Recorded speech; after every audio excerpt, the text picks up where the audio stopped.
శుభమస్తు. శ్రీరామ జయం. ఆదివారం అనగానే అగ్ని పురాణం ఒక దేవతను ప్రత్యేకంగా ఆరాధన చేయాలి అని తెలియజేస్తుంది. ఆదివారానికి మాత్రమే ప్రత్యేకమైనటువంటి ఆ దేవతా స్వరూపం నవగ్రహ మంటపంలో మధ్యలో ఉండేటటువంటి దైవరూపం.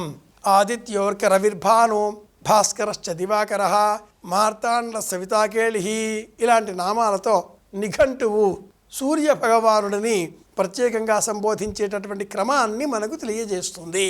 సూర్యుడు, దివాకరుడు, ప్రభాకరుడు.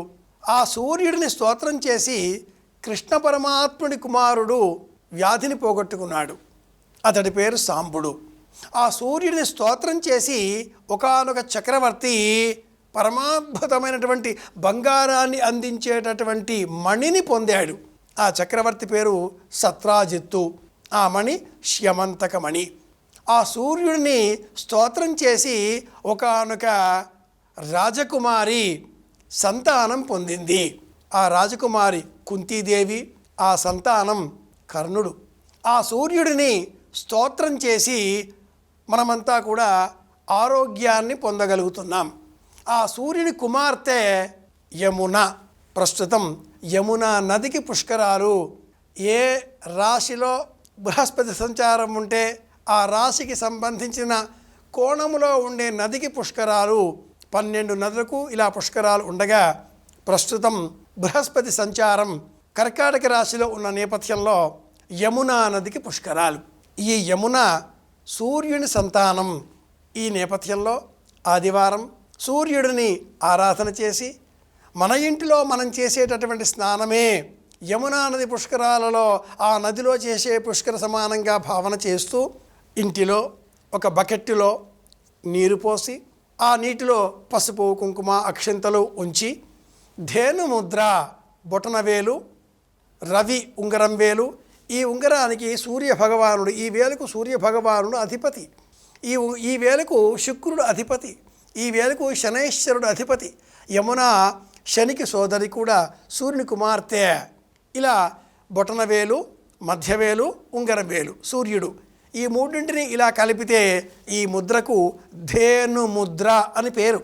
నీటిని ఆలోడ్యా, నీటిలో ఇలా మనం చక్రాకారం క్లాక్ వైజ్ ఇలా 12 సార్లు తిప్పుతూ ఆ నీటిని సంకల్పపూర్వకంగా యమునా నదిలో ఉండే నీరు అని మనం భావనగా మార్చుకోవాలి. గంగే చ యమునే చైవ గోదావరి సరస్వతి నర్మదా సింధు కావేరి జలే అస్మిన్ సన్నిధిం కురు. మన సంకల్పంతో ఈ నీరు యమునా నదిలో ఉండే నీరుగా మారుతుంది. భావన కదా.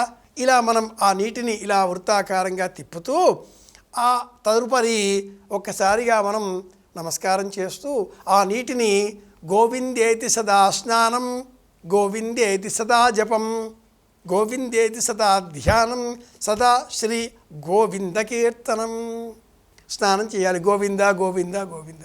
ఇది పుష్కర స్నానంతో సమానం అవుతుంది. పుష్కర కాలంలో ప్రత్యక్షంగా ప్రయాగ లేదా ఆగ్రా, ఢిల్లీ ఎక్కడైతే యమునా నది ప్రవహిస్తుందో ఉత్తరాఖండ్ నుంచి ఆ ప్రాంతాలన్నీ కూడా మనం వెళ్ళగలిగితే వెళ్తాం. వెళ్ళినా కూడా నదిలో స్నానం చేసినా, నదికి దగ్గరలో మనం ఎక్కడైతే బస చేసి ఉన్నామో అక్కడ స్నానం చేసినా ఆ నీరు యమునా నది నీరే అవుతుంది. అది ఎలా ఉంటుందో మన ఇంటిలో చేసే ఈ స్నానం కూడా యమునా నది పుష్కరాలతో సమానంగా అని భావన చేసి ఆదివారం మన ఇంటిలోనే సూర్య భగవానుడికి ప్రీతికరంగా అనంతరం సంకల్పపూర్వకంగా 10 దానాలు చేయాలి. యథాశక్తి ఏవి మన వద్ద ఉంటే వాటిని దానంగా ఇవ్వాలి. అద్భుతమైన కాలం ఇది. 1 పుష్కరాలు, 2 అధిక మాసం, 3 ఆదివారం, 4 పుష్కరం. దేనికి? యమునా నదికి. యమున ఎవరు? సూర్యుని కుమార్తె. ఈరోజు విశేషం సూర్యుని వారం, ఆదివారం.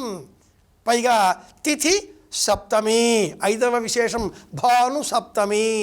సప్తమి తిథికి సూర్యుడు అధిపతి. ఇన్ని విశేషాలతో కూడుకున్న పరమాద్భుతమైన ఈ రోజున సూర్య ఆరాధన చేద్దాం. సూర్యుని అనుగ్రహంతో పుష్కరాలు నిర్వహించిన అనుభూతిని ఇంటిలోనే స్వీకరిద్దాం. అందరి క్షేమాన్ని కోరుదాం. మళ్ళీ కలుసుకుందాం. శ్రీరామ జయం. శుభమస్తు.